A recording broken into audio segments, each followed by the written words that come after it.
एक स्वप्न दिया था गरवी गुजरात का, और उसके साथ साथ उन्होंने अंग्रेजों के खिलाफ सबसे पहले कहा था इस देश का शासन, इस देश का व्यवहार ये हिंदी में चलना चाहिए, कोई विदेशी भाषा में नहीं चाहिए। ये वीर नर्मद की भूमि है। और दूसरा, ये सूरत उत्साह की भूमि है, ये सूरत मनोरथ रखने वालों की भूमि है, और ये सूरत मनोरथ सिद्ध करने वालों की भी भूमि है। इसीलिए सूरत को हमने तय किया था। पहले काशी में गए थे, यहां खड़ी बोली से हिंदी का आज का स्वरूप लाने में काशी का बहुत बड़ा योगदान रहा, और आज सूरत आए हैं जहां वीर नर्मद के 1900 साल के 1900 के ईस्वी सन 1900 के पहले के संकल्प को चरितार्थ करने का संकल्प हमने करना है। मित्रों, महात्मा गांधी ने राजभाषा के लिए एक ही वाक्य में बहुत सुंदर उसकी जरूरियात का व्याख्यान किया था। उन्होंने कहा था, राजभाषा हिंदी के बिना ये राष्ट्र गूंगा है, हिंदी ही राष्ट्र को बोलता कर सकती है। बहुत बड़ा वाक्य है। हमारी स्वभाषाओं के गौरव को महात्मा गांधी ने एक ही वाक्य से पूरे विश्व के सामने रखने का काम किया था।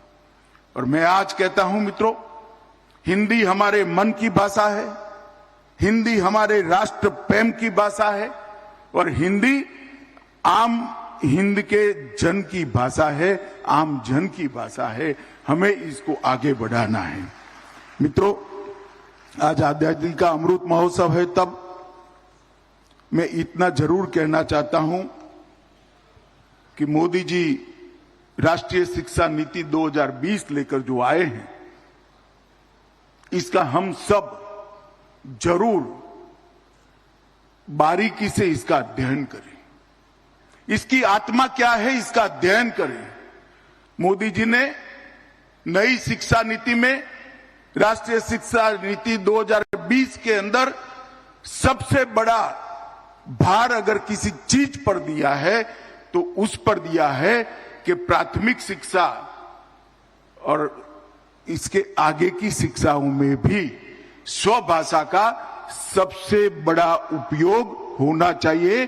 प्राथमिक शिक्षा स्वभाषा में ही होगी। इसके आगे बढ़कर कहा, अनुसंधान के क्षेत्र में भी स्वभाषा का उपयोग होना चाहिए। कोर्टों की भाषा, मेडिकल विज्ञान की भाषा, तकनीक की भाषा और इंजीनियरिंग के पाठ्यक्रम स्वभाषा में रूपांतरित होकर आने वाले दिनों में इसका अनुसंधान भी स्वभाषा में हो, राजभाषा में हो, इस दिशा में ले जाने का उन्होंने बीज नई शिक्षा नीति के अंदर, राष्ट्रीय शिक्षा नीति 2020 के अंदर बोया है। और मित्रों, मुझे भरोसा है कि आजादी का शताब्दी जब ये देश मना रहा होगा